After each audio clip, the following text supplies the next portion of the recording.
That's okay.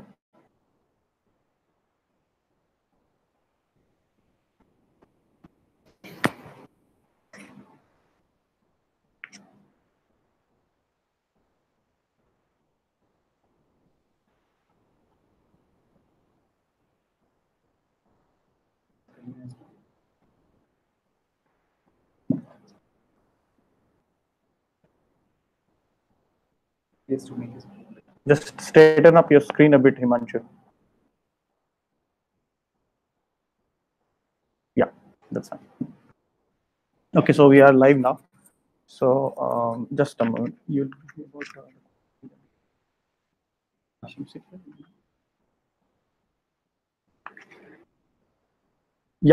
good. So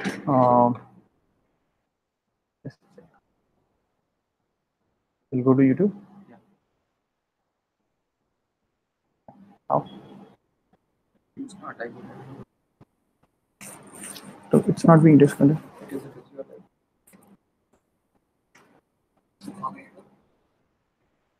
Okay, so very warm welcome, Himanshu, and this is a session on you know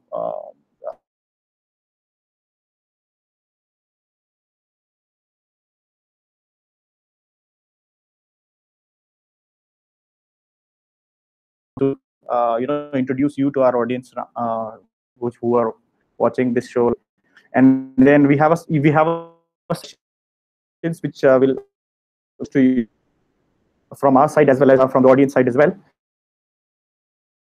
When from the audience which will be putting forth to you, so hence it becomes a more interactive session. So we give you the brief of or a little bit about the audience who are watching live now. We have a set of parents and set of students, and these students are from the segment of let's say 9th grade onwards to 12th grade. We have been publicizing this webinar for quite some time now, and you know that because of some technical reason last Sunday we couldn't do it, so hence we had to postpone it.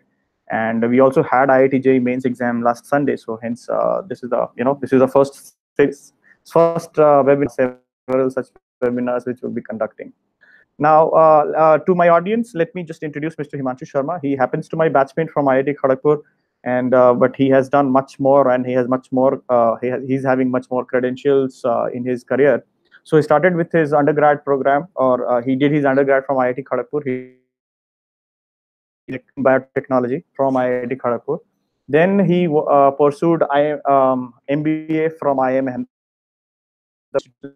and then after team, then he moved on to another school of business. Again, there is no again qualify this. Recent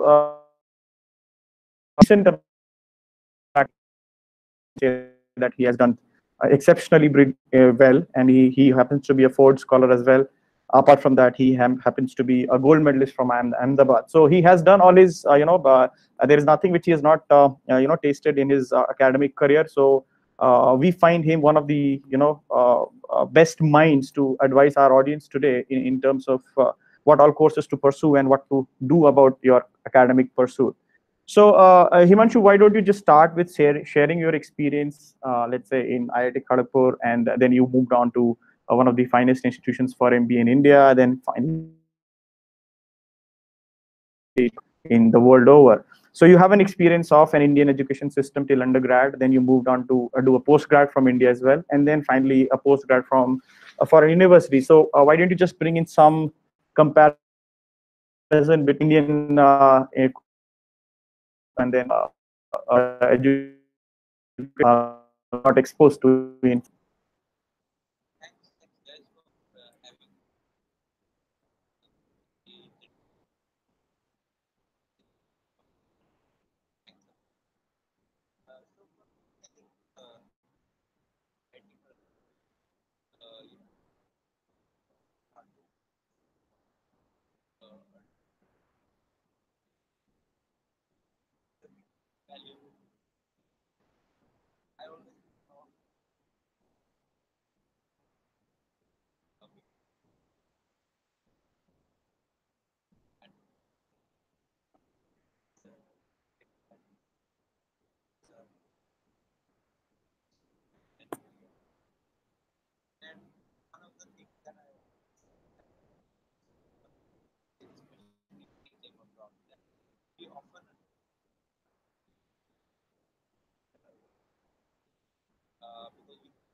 Mhm.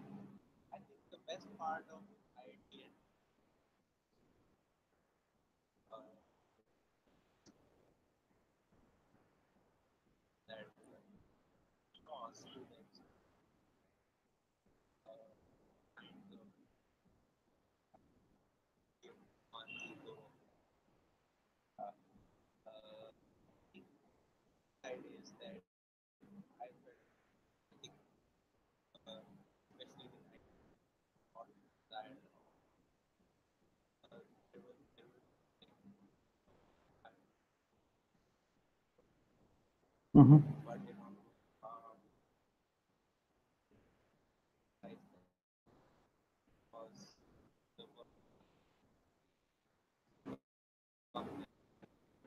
I see.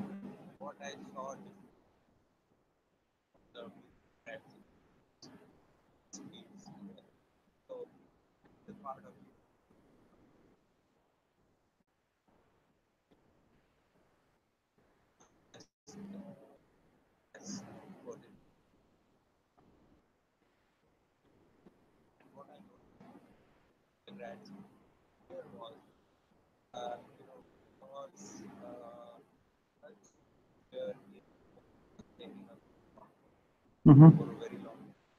Mhm.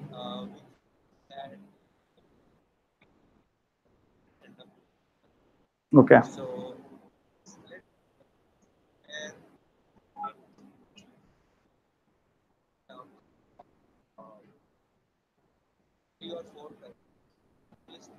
The audio is not audible. Ju- Just a minute. Just a minute. Yeah. The audio is not audible.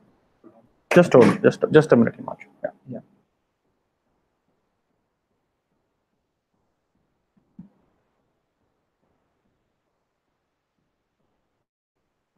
From here, Jack.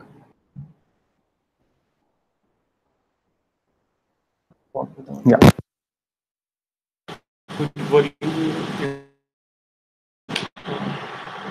you guys hear me now? Yeah. Can you hear me?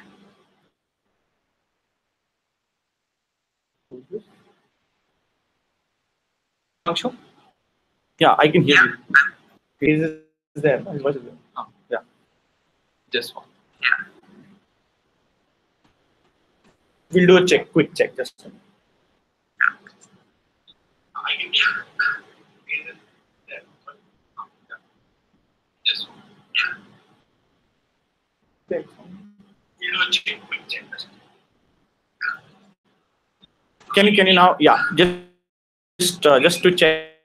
Or yeah. So please continue. Yeah. Yeah. So I was saying that let's compare the Indian institutes with universities abroad on two or three criteria. First is student intake. I think on the margin, I would say the top universities need to very high quality students. Especially in engineering.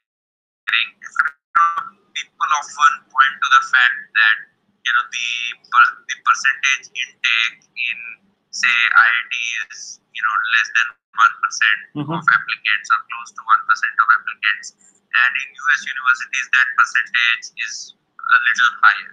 Having said that, I think one needs to put a couple of caveats over there. First of all, because the cost of application to the universities in US is so high, not everyone ends up applying to all the universities. Okay. So only if you think you will put a competitive application, then that's when people put in. So I think on the margin, the kids that I met at IIT were definitely much smarter than what I saw abroad. But I would say that the difference is often exaggerated. It's not as huge. The second is facilities. Now, facilities comprises of laboratory facilities. It comprises of your faculty, etc. Yes.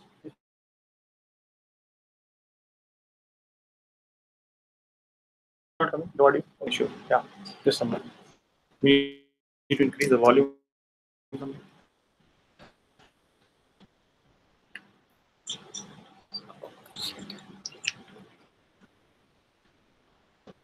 Yeah.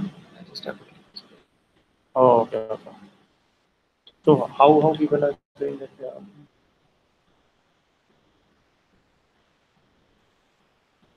Yeah. No. So, so yeah. Now maybe just check. So how is it? It was possible with you? How it's coming? Yeah. Just subject testing Himanshu once more. Yeah. Sorry for the Now is it glitch. better? Yeah. Just a moment. There's some lag. Yeah. You can just say something so that we can test it a little bit. So yeah, I mean, let me know if you are able to hear it properly. Yeah. Pratik, is it fine? Yeah. Pratik is just checking it once. Yeah, okay, got it. What can be the remedy do you want? So it's perfect. Now let's for the audience which just joined in, maybe, and those who kind of missed on that. So we are on how he felt good things about India because he's having an experience of getting exposed to both Indian academic system as well as foreign. So he is just contrast between the two, and then he was mentioning about the pluses and the minuses of both foreign. Himanshu, I'll just pass it on to you. So hence, let's continue. Yeah. So yeah, so I think the first thing I was mentioning was the quality of students. I feel on the margin, because the exam in India are so competitive. On average US university, I'm not talking about MIT or Stanford, but average US university may not be, but it will come close, nevertheless. Okay. Secondly, when we speak of the facilities that are available, so I would say the facilities that are available at IITs in the good departments or in the top ranking departments, especially computer science, like mechanical engineering, I think they're very, very good. Okay. If you think about engineering, or if you think about physics, sciences, I think there is could probably do better in Your words, if I may just, so you're saying qualification courses are above, but in pure sciences we are still struggling to catch up with the universities abroad. That's what you're saying. the other thing where the university is on is probably the work ethic and outcomes, that academic outcomes that people have. So I think work ethic in US universities is definitely really, really good. There is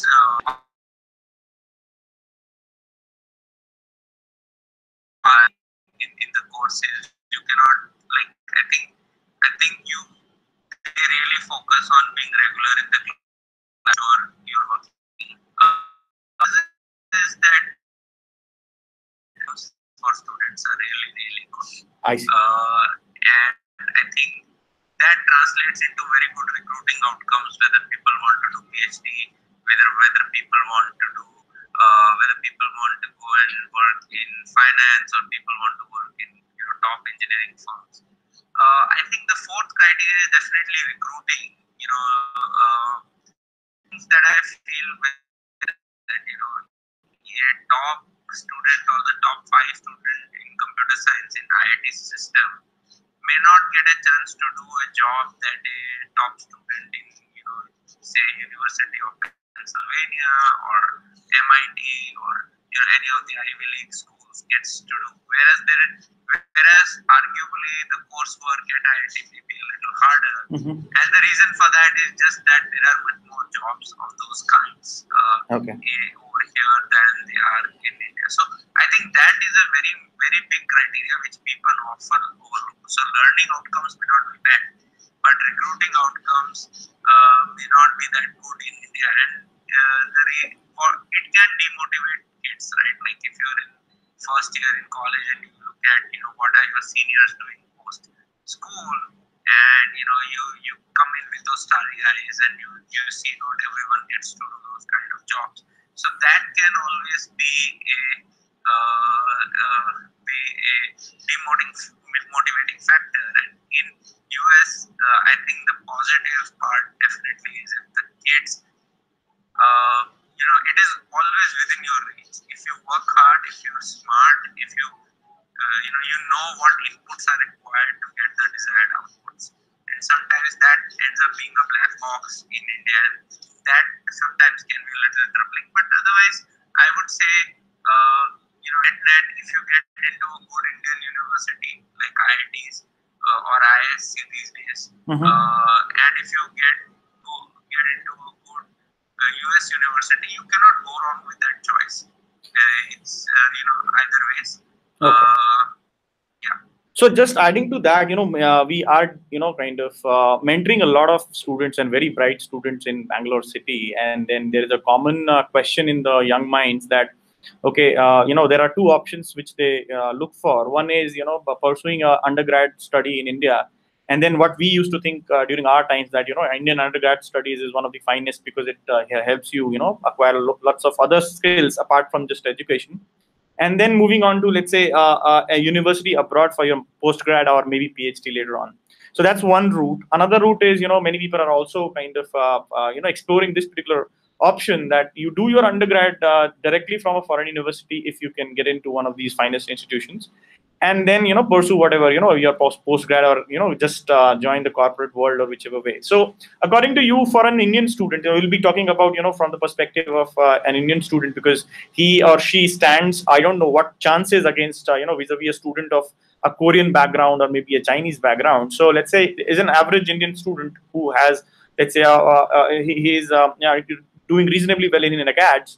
So what would be your suggestion whether he should be pursuing this option one in terms of, let's say, doing it all abroad, or maybe going for the option two, which is like pursuing undergrad in India and then followed by his masters abroad? So there has been a common the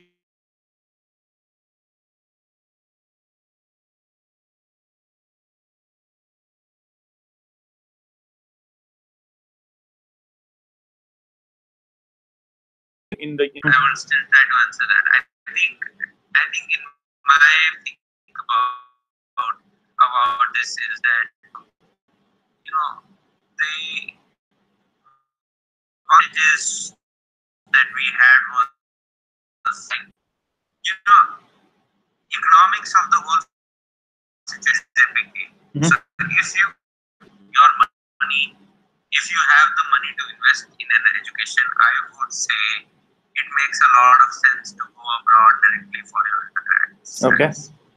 So that means you're saying the monetary, or let's say economic perspective is the most important decision point. Let's say if I can afford, then you're saying you should be looking for all those options. And if there is some some issue over there, then maybe look for, let's say, Indian undergrad system, and then maybe do a master's abroad. That's what the main criteria should be, you're saying. Oh. And having said that, it should not be that if you have money, you will definitely get into a US university. I just want to give you a little bit of statistics. My boss's daughter, she applied to UPenn. She had a GPA of 4. She had a SAT of 1600. Captain of her, school teams, whatever.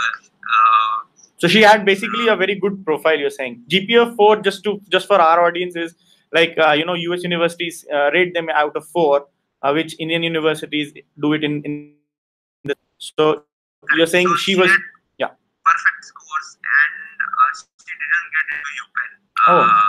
Even though that was she's she got into a good school, but I think just having the money is not a it doesn't assure you admission in Ivy League. Definition of working hard will change. Okay. For example, if you want, you can. I do not priority JEE. Idea of the grade probably have to make a. this thing is, one, if you, let's say, are aiming at IITs, then you should be focusing at IITs, or let's say if you're aiming at foreign university, on that only, right? So that's what I'm kind of inferring from your statement. Okay. So just to add on to that. So let's say, sorry if I interrupted you. Yeah. Okay. So what I was saying is, basically now that it has been kind of clarified. Yeah, sorry, you're saying something?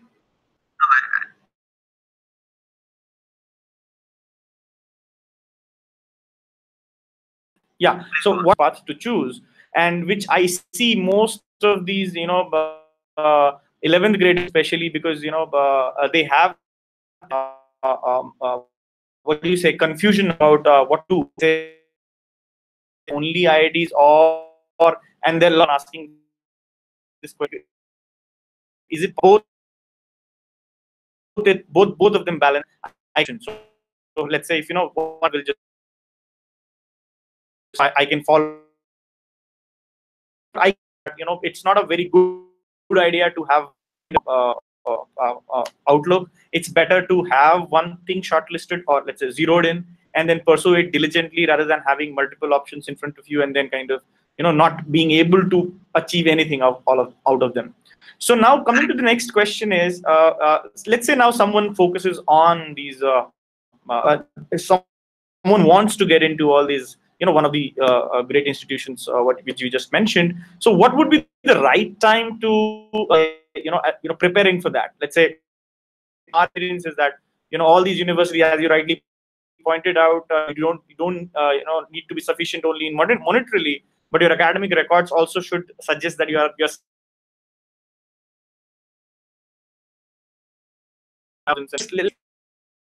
if I have to that course in any of these foreign universities, should be the right preparing for that. And if let's on that particular point, then is it possible to somehow to get into all these universities by some other methodology? I'll answer your second question first. I think you get into even there, a lot of people that we talk but a lot transfer to university. It's very easy to do, especially if you're in even if you're not in IIT, if you're in a good college in India like DC or SIT or NITs maybe. College. Yeah. So any of these top colleges, it's easy to transfer to universities abroad. It's not a problem. So just for a clarity, so you're saying, let's say it is possible to get admission into any of these undergrad courses in India and then possibly get a transfer to any of the foreign universities. That's what you're saying? Yes. Okay. So, the but only please. The only challenge at the beginning is that your school, where your undergrad school has to be supportive. Okay. Now, it can, for whatever reasons, your department may decide that they don't want to support you. So, that is something that I don't know how it works. But if people are supportive, it is possible for you to. So statistically speaking, do you see some, which one is kind of, which according to my knowledge, what I have seen is most of these people go, after 12th itself. So I have no idea about what is the, numbers according to you actually apply through first year of undergrad. So I know, specifically IIT Delhi and IIT Bombay are very, very good in promoting people who want to go abroad to say. So again, you're saying that, okay, to get into IITs, you need to crack JEE. No, but I'm just saying that, for example, Delhi College of Engineering also has a very good program. But the departments over there are not very supportive of kids who are trying to leave. Okay. So sometimes that can be a challenge. So theoretically, that possibility definitely exists, but it doesn't always translate into action. So you have to find so the thing that you can do is, before you go for counseling, you can do a diligence on whether the school has such an agreement with any of the universities, and if so, if will the department that you're likely to get, easy for you to talk to the department beforehand and see if they will be supportive or not. So one of the things you could do is probably go to a slightly, lower ranked college. Instead of rank 5, you go to the rank 6 college if they are more supportive, and that is where your diligence can help you. Okay. But I think the best chance is always to go right after 12th class. I think you have to start around at ninth class level. And the preparation. So if you really want to go to MIT or Stanford in engineering, I think the requirement definitely is to have very good education. To show that you really stand out, you have to score the best score in SAT. You have to have very good school and very good extra. Okay. So if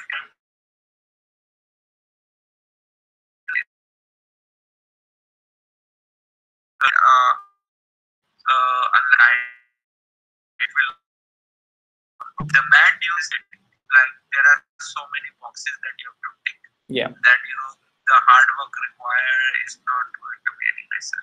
Okay. So yeah. So when you say that it had grade 9, and but if you see, but in India also this particular culture is picking up where people are, starting to get all these competitive exams.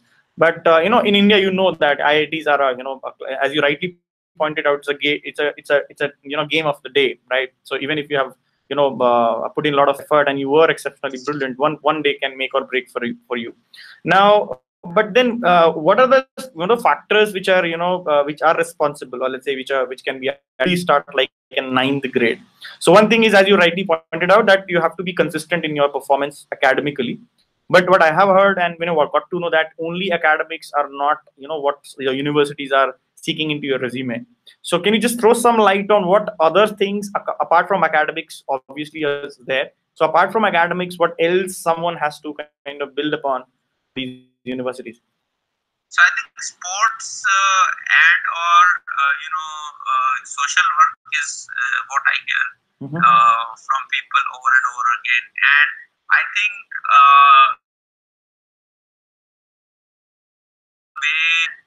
a lot of Indian applicants that I've seen, they will say, "Oh, I am associated with this NGO or that NGO," but level of that I see here, like people are really taking that game to the next level, like to the extent that states will to Africa entire summer vacation, do really meaningful work for 3 or 4 months. Being pursued during their higher secondary schooling, is it? Yeah. Okay. 11th grade.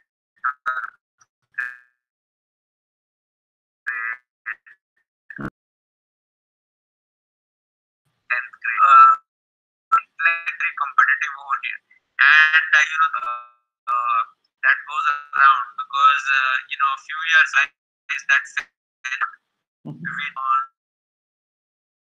paying attention so that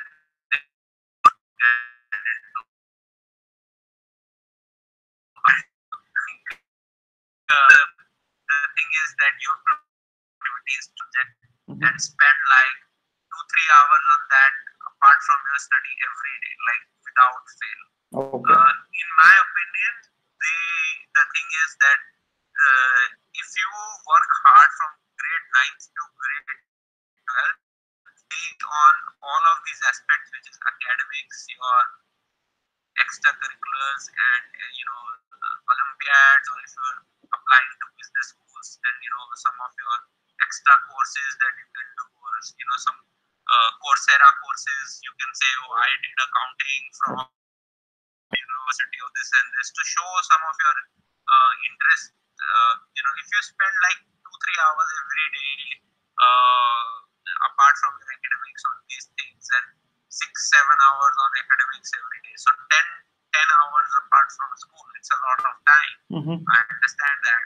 But if you're the good part is if you do these things over a sustained period of 3-4 years, in my opinion, that gives you a very very good chance, almost a 100% chance that if you apply to 10 schools, you will get 3 or 4 out of them. Oh, okay, okay. So thanks for throwing light on that admission process. Now moving on to this admission process a little bit more, we would like to understand, how does it go? So let's say the components, as I understand, is as you have already mentioned, is the SAT score. Now there are different types of SAT scores as well.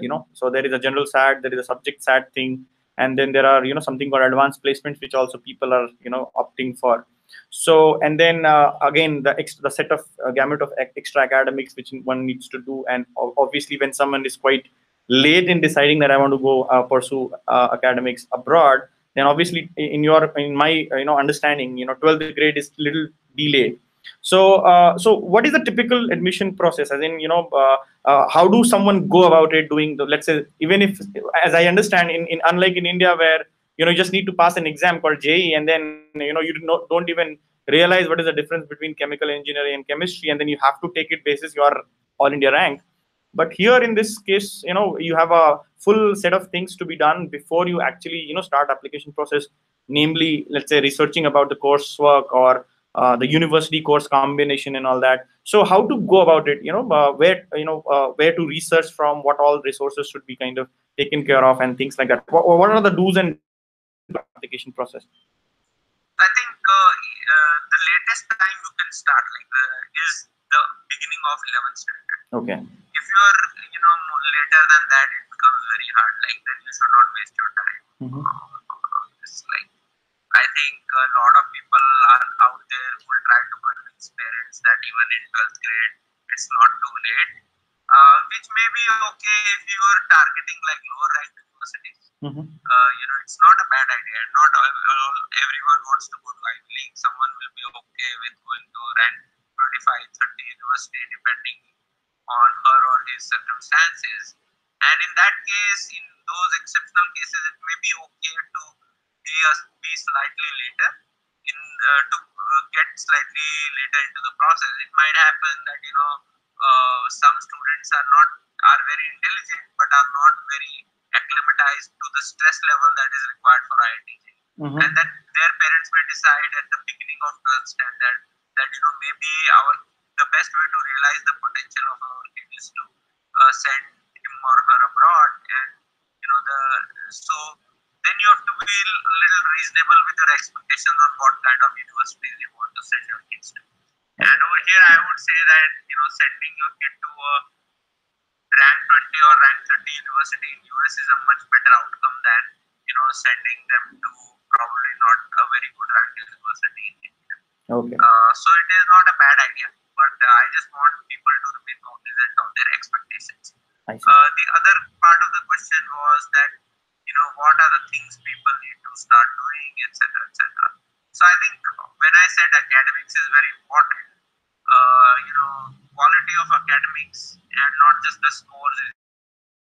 So when I say GPA of 4, it usually means someone who has over a period of 3 or 4 years done at least 10 to 12 advanced placement courses. Okay. Now, luckily, advanced placement courses are not very different from what we study in 11th or 12th in India. Mm-hmm. So if you are good in trigonometry, if you're good in calculus, if you're good in mechanics, if you're good in economics, you already have 4 or 5 advanced placement courses right over there. SAT, then there is something called an ACT. The ACT, there are bunch of these standardized tests. The main goal of these standardized tests is to say that you are very, very good at academics. So if you have a top GPA, if you have a good standardized course, if you have done good advanced placement, if you have done your maths Olympiad, I don't know how advanced placement is offered in Indian schools or whether it is offered or not. If it is not offered, then Olympiads is a very good way to signal that. Okay. Right, maths or physics, chemistry Olympiad. If you are applying for commerce streams or medical streams, then you will have to find similar things in those areas. Then I think the Indian students may not be that good in sports, but they may be very good at art, right? Like art is not something which is pursued actively by American students, so that may be a different way of differentiating yourself. If you can have a blog which showcases the work that you've done, essentially what they want to see, it's very similar to the process that McKinsey has for hiring. They want to see a sustained level of excellence in something over a long period of time. McKinsey is probably a wrong example because they're more selective than universities itself, but I think the overall philosophy is very similar. Okay. Okay. Great. So this makes a lot of sense. Then you gave us a great idea on how to and when to start, and it comes out as an inference that academics you really cannot compromise on. And then apart from that, as you mentioned, people are going little next level and then traveling abroad and doing all sorts of activities where they can just get some brownie points. So in terms of, let's say, from of course again I'll come back to an Indian student's perspective. So let's say if Indian student has to kind of go do all that, because there are lots of constraints anyways from the curriculum, from the board and the schooling system and all that, these things become a little more far-fetched for people in India. So what, according to you, for example, few students who are working with us, we actually introduce them to some kind of a project work where there is some energy saving agenda was there, or maybe some kind of an internship with let's say an IIC professor. But again, the ecosystem is still not that developed that what you see abroad. So what can you just guide our students in those terms, that what extra they can do in India which can earn the same points vis-a-vis a person who's like let's say from US universities traveling to different parts of the world for other activities. So what activities should we actually kind of help our students with, so that they get the same advantage, or let's say they are at par with anyone else who's doing all other sorts of activities? So I think one of the things is that it should be inconsistent.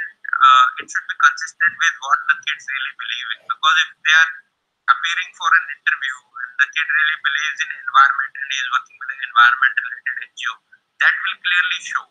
So that is one thing. And the second is like the number of hours, right? Like you may not be able to go to say Africa, but if you are able to spend like 1 or 2 hours every day, it should not be a once in a week thing. It should be like you it as a job.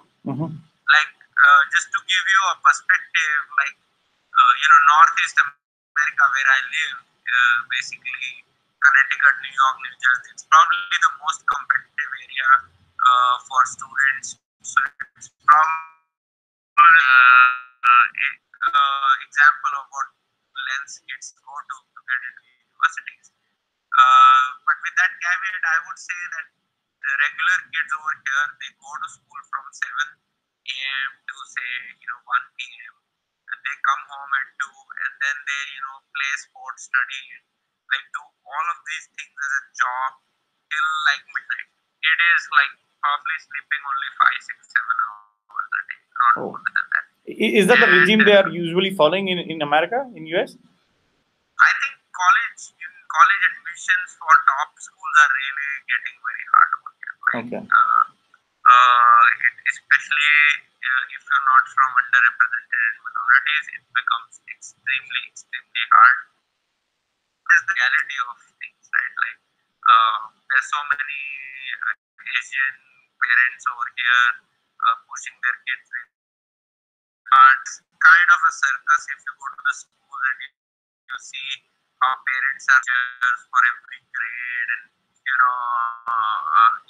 it's a myth that American parents are not as involved in their kids' education. It is going to a totally insane level. Like I think because everyone realizes that the value of education is really high.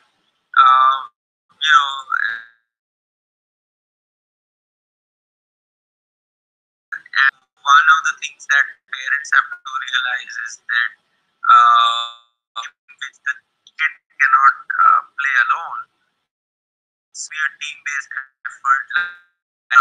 Some of the stuff will need to be done by the parents, which is researching the schools, finding out what they want to do, what are the programs they want to apply to. Because even within Columbia, for example, there may be 10 undergrad programs that you can apply to. So Columbia University has a program with Dublin School, with Trinity College Dublin, and Columbia, where you do 2 years in Trinity College, 2 years in Cambridge, 2 years in Columbia, and that course is basically on European studies, right? Okay. Like it's so there are so many of these courses that people are not even aware of. So you have to make sure that there is a lot of work.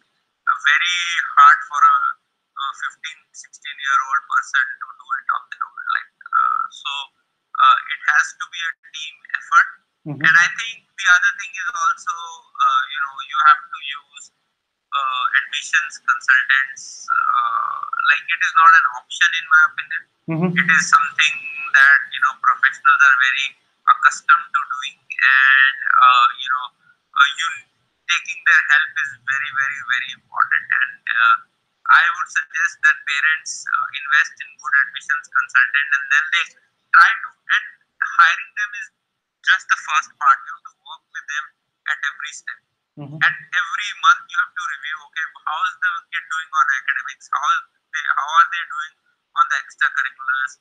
How are they developing relationships with the teachers? Will they be giving them good recommendations, etc., etc.? People doing on research in terms of which schools they want to apply to. How is the SAT preparation coming along? Is the kid being overworked right now? Do you want to give them a break? So you have to approach it in a very effective plan around it. correct, and also realize that at times your kids will need some breathing space. Because if not as gruesome as IIT, slightly more gruesome.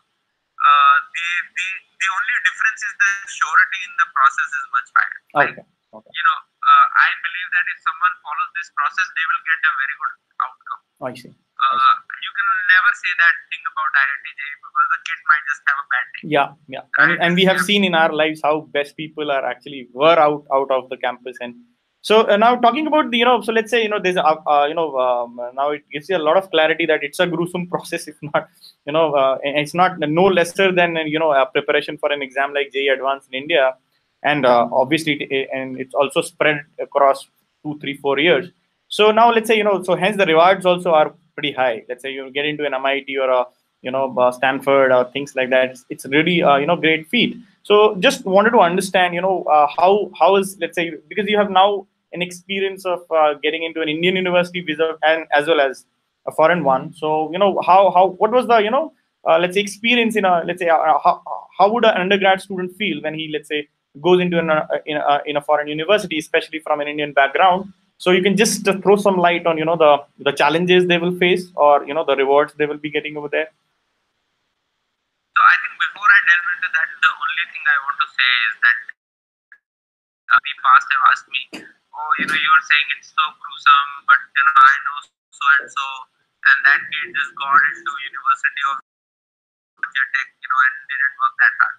So I will tell you that that is quite true, and the situation has really changed in the last 6 to 8 years. The number of Indian students applying abroad like 8 years back was really, really low. Okay. So the bar was not that high. I totally admit that. But I think like you were doing this seminar in Bangalore, there are people in Delhi, Calcutta, Bombay who are thinking on these same lines, because India has progressed, people have money, and this is a new generation of parents who ready to invest a lot of money for their kids. So and one of the things you realize that once the competitive spirit of Indians gets into the game, the things become harder. So past is not a benchmark. You have to always try to outthink what was happening last year. Okay. And last year will not be a good benchmark for this year. Okay. So now coming to the question in terms of what are the outcomes that people can achieve. First of all, I feel that in terms of jobs, you can get a lot of jobs which are very, very closely related to what you really want to do in life. Which mostly in India doesn't happen so often.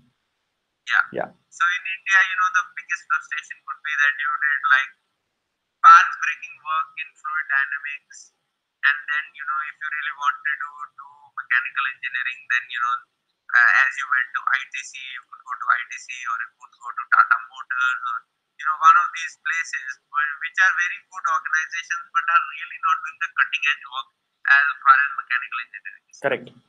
If you think about civil engineering, or if you think about chemical engineering, I would say the situation is even worse, because apart from ITC or apart from Hindustan Unilever, I think the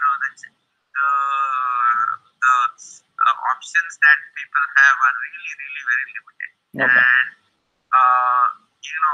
I am okay with kids going to finance if they are really interested in it. But I think the other thing, what happens is, like in IIT or in Indian education system in general, just because you don't have any other option, everyone else stops dreaming about their core fields, and then they go to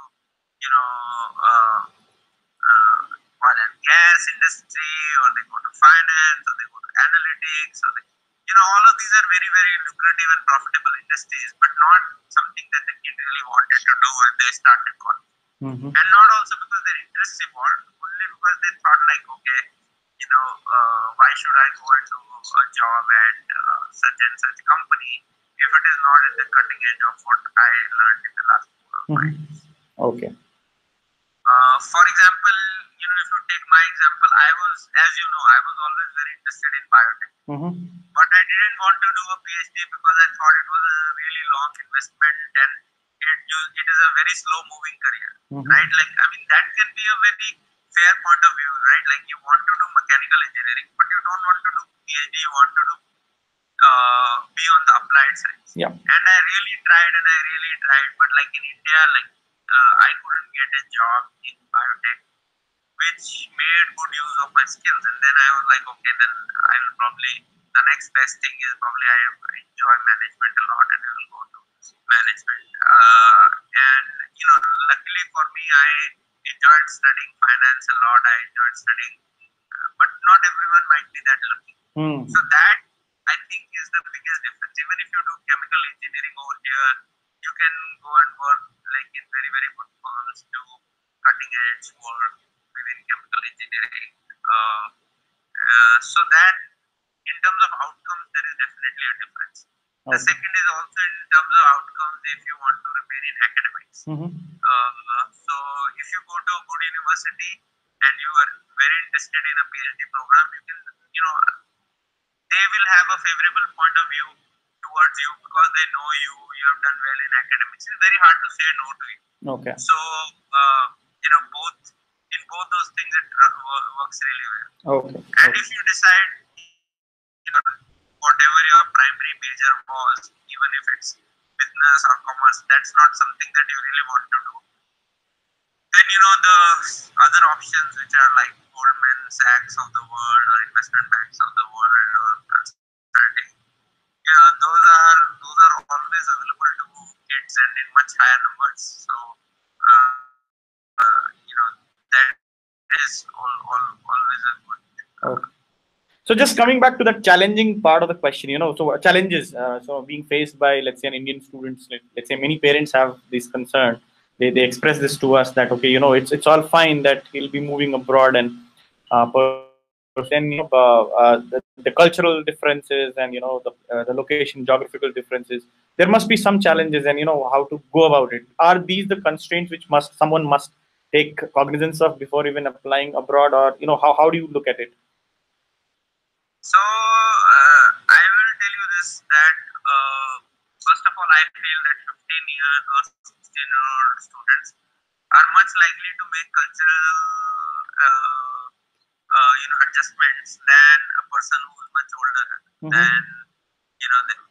So that is point number one. Point number two, I think, if you are like from North India and you have to go to IIT Guwahati or IIT Madras, that itself is a big cultural change. Yeah, whether you want to accept it or not is a different thing, right? Right. I mean, you've seen how students get organized on regional lines, in second and third year that becomes a little less, but you've seen it for yourself. Yeah. So I would not say that cultural differences are immaterial. I would say that if you are taking a call to travel from your hometown to a good college, then there is a huge cultural difference in going to US, but the same cultural difference will also be there while going to another part of your own country. Okay. Having said that, I think US universities do a very good job of making sure of paying special attention to international students. There are a lot of international students before you have gone there, and to be honest, I think if the academics quality and if the quality of college is really really good, then all these issues are really really secondary. Yeah. I True. mean,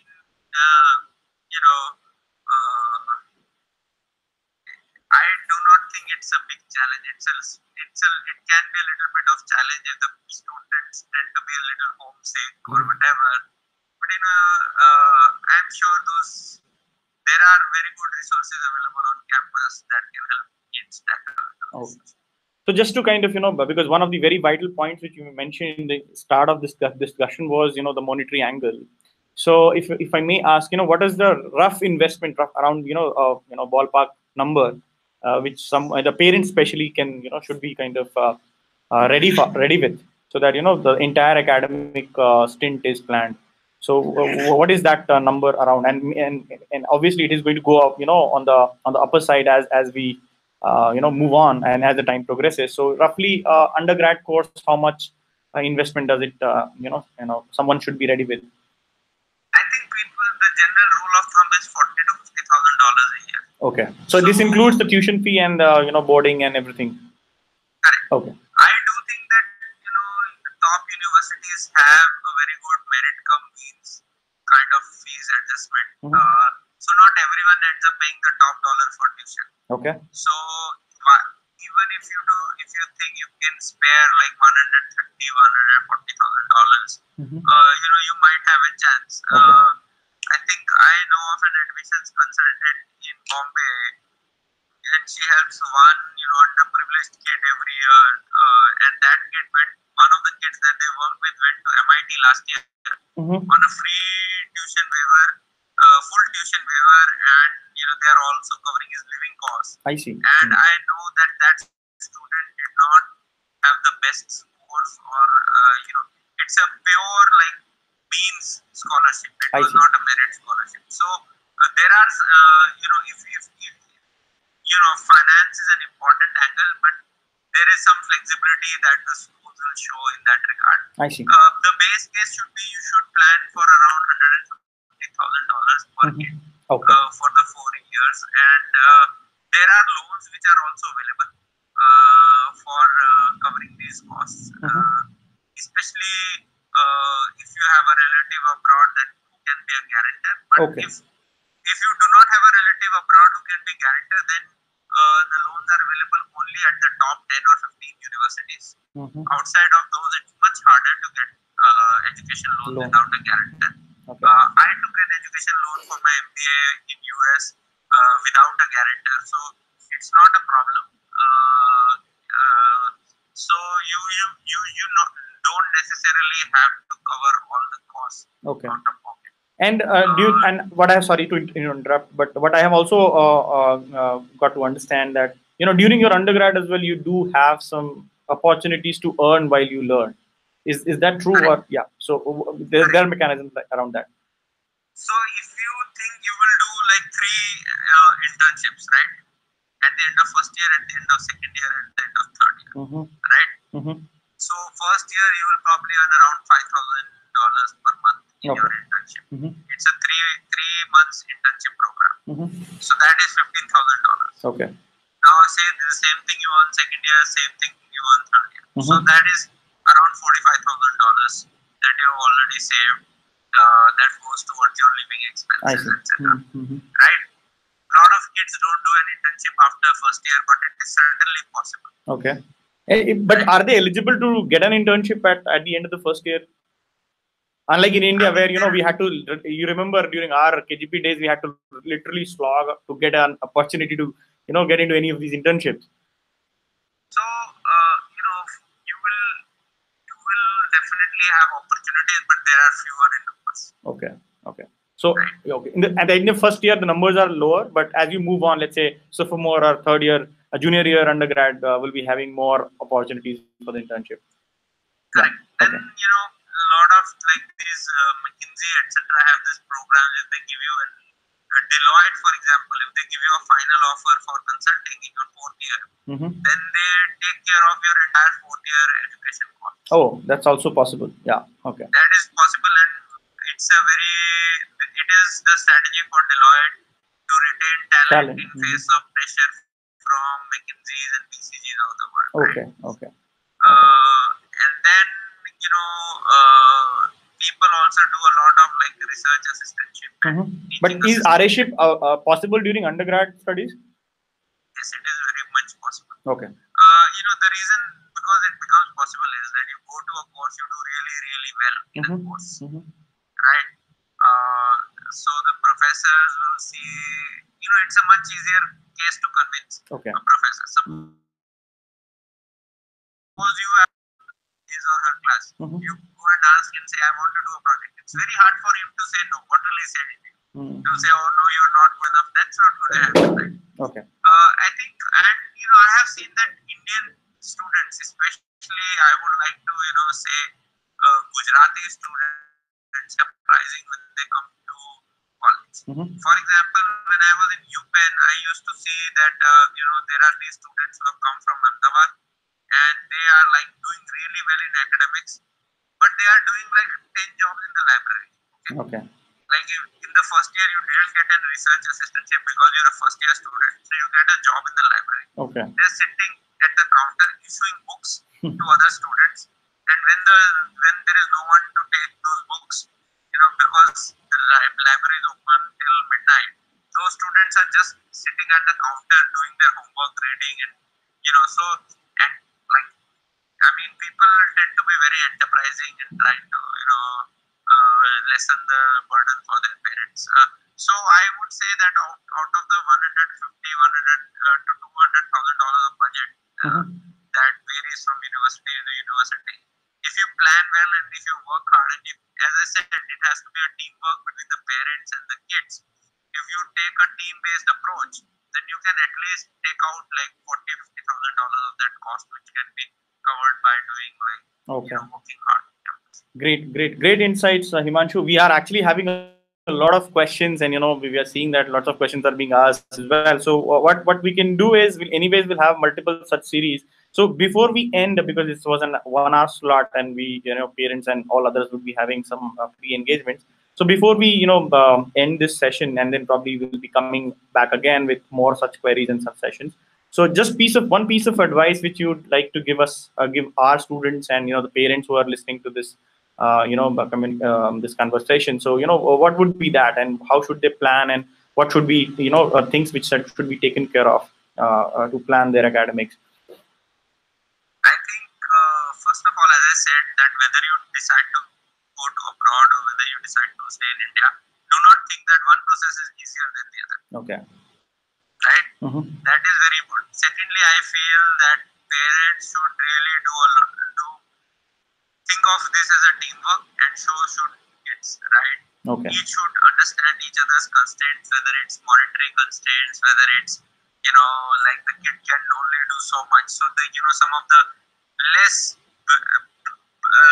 challenging jobs, which are maybe researching about universities, etc., need to be taken up by the parents. Third, I would say take use of good external help. If you're applying for JEE, then go to good coaching classes. If you are going for abroad, take very good admissions consultants. It really helps your case. And I think fourth, I would say have a high but sustainable work ethic. Don't be doing 16 hours day for 5 days will get you to 80 hours. Doing 10 hours for 8 days will also get you to 80 hours. But in my opinion, the approach 2 is much better than approach 1 because it keeps your brain fresh, and it also keeps your brain in a way where it can continue to function at high levels of performance. So sustainability is very important, and I think lastly you have to be true to yourself. What are the things that you can achieve, what is your own potential, and your only aim should be to maximize your own potential rather than trying to get into rat race with other people. So beautiful insights, Himanshu. Thanks for all your time, and we will come back again with you. And you have spared 1 hour of your busy time. Thanks so much for that. I hope our audience could get some insights as well, and they will be using the inputs given by you for planning their own academic careers. And for the audience, it is so you just make note of what Mr. Himanshu just said. And we will be coming back again with more such sessions with him and many of our other acquaintances who are generous enough to give us time from their busy schedule. So just in case you don't want to miss out on that, do please subscribe to our channel, and if possible like the sessions as well, so that we are we come back with more vigor and more useful such sessions. Thanks, Himanshu, once again, and hope you have a wonderful life in United States. Do keep in touch with all of our students, and many of you would like to have an interaction with you. Probably will just check if that is logistically possible, and then we'll probably help these kids out. Thanks again, and have a nice weekend. Thanks a lot. Thank you. Same to you. Bye. Bye.